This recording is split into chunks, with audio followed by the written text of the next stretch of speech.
Go. Alright, Okay, name and major first. Ready? Yeah. Okay, go ahead. Nicholas Wirtz. I'm in the 2-year RO program at Pennsylvania College of Technology. And our open house project is we teamed up with the plastics department down here at Pennsylvania College of Technology to see if we could possibly take plastic strips that they gave us, two different types of plastics. One is a 4545 Kydex and the other one is an ABS all-purpose plastic. So what we did was we wrote a program with our mill here to mill out the plastic strips to the specific dimensions that they gave us, to put in our stress tester, which we have over there, to see how much load range it'll take for them to snap in half or to see how far they bend. So that's that. And just over here, we'll get this program going. Go in the middle into position. Bring this out a little bit. With the mill and this project, we have to reset the zero positions just about every time. Only because it's the different lengths of the plastics, the different heights, so they're not going to be the same every single time. So we'll just set the zero there, and then we will run it. Oh, that's not going to work. Okay. Go back. You probably need to turn the spindle on first, you think? So, in the plastic already.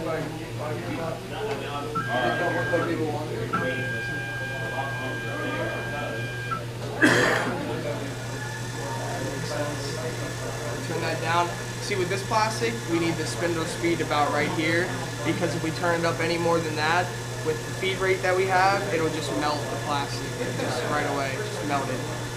Fuse it together, but with this plastic, you need to turn it almost all the way up to max because it's a lot harder, a lot thicker plastic. So we'll run this.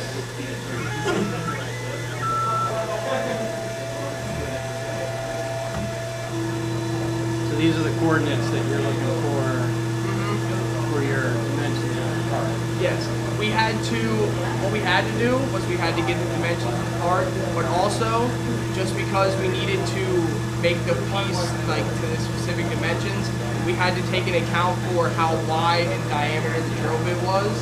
So we also had to add those measurements on because we were cutting around the plastic instead of like right into it, you know what I mean? Because that's the only way with a mill that you're going to be able to get the plastic to be cut. But yeah, and the one problem we really had with this was getting the plastic to stay down. The first time we ran it, we put the plastic in, and it just took the plastic right out of the piece and started spinning it all over the place. It's good that you have the safety cover too. Or something like that.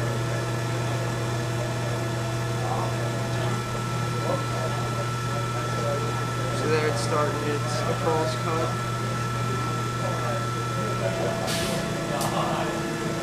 View rate looks good so far.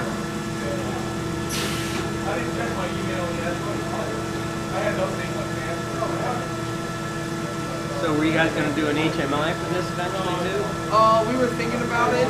What we really wanted to do also was, with the stress tester, we wanted to get a way for it to record all the data on a computer. When we went down to the plastics department, they said they tried everything they could. The machine's just too old to be hooked up to any kind of computer to record data. Yeah, so we're just recording it on paper. Yeah, for right now. But really what we wanted to do was try and make a more effective way of cutting out these plastics with our mill. And if I got the clamps and the tools that I needed, it would have been spot on. Because you could just clamp it, and then after it's done cutting, unclamp, pull the plastic out, put another one in, clamp it, and then run it right again. Just keep going and keep going and keep going. What time are we at now? 2 minutes, 17 seconds. That's not bad. And then that's the end of the program. And what you come out with is something that looks just like this. All right. Which we're going to take over and put in our stress tester. All righty. Jason, can you give me your name and major? Well, I am Jason Eichelberger. I'm a third semester RO student. Okay. And what we have here is a stress test. I'll come around this side. So, we have our load cell, which is this, and our, I would call it a holder. But what this will do, it will turn this auger, and this will come down, bend the plastic into a V, put an amount of force on it that was preset, and it will either bend it to its max and hold it, or it will snap. We're trying to get it to snap, but on the screen it will show you the amount of stress that is on it, the amount of stress that's being put on it, and the peak amount of stress that was held at the conclusion of the test. So let's give it a try.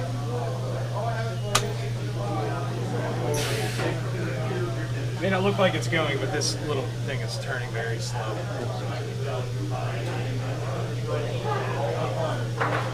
We haven't had much luck getting them to break. Like, we've gotten mixed results. Like, this had broken, this stuff hasn't broken yet, but we're trying. So I was going to try to load it on an off angle. You can see there's a little bit more on this side than there is on the other. So hopefully it'll break. The clamps would have been the best thing in the entire world. That would have made my project great. So this is readout shows how much stress. Yeah, that's megapascals, which would be newtons in distance. Now it's up to 20.72, but it hasn't increased. Is it still? I'm not really sure at the rate at which it updates. Like right now, it's going pretty quick.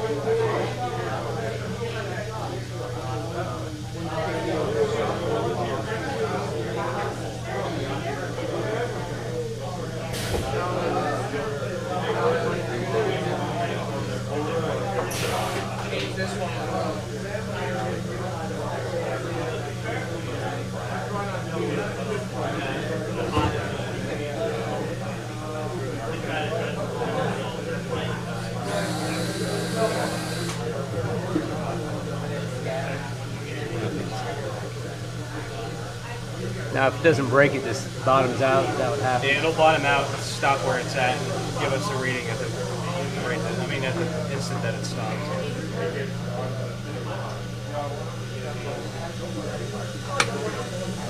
Yeah. So we ended with around 30.25 megapascals. Usually it's about the same that we've gotten throughout the entire day so far. So Nick was saying that you wanted to try to get some data collection from this machine. The problem is the interface, like. Yeah, the interface, and we didn't really get too much information on that part. Right. They said they tried and couldn't really figure it out. It could be something proprietary that's hard to figure out. Now, does Yeah, it have that could be that, or does it have a serial port or something on it? Or? actually, I didn't look. Actually, yeah, there is one back here. So you just have to reverse engineer that somehow. Yeah, I think we'll give it a shot. But they said that they hardly ever use this machine. I guess as quick as they got something newer, so they kind of just brushed it to the side. But, all right. Okay. Well, good job, Jason. thanks for stopping by. Thank you. There's no shortage of fun.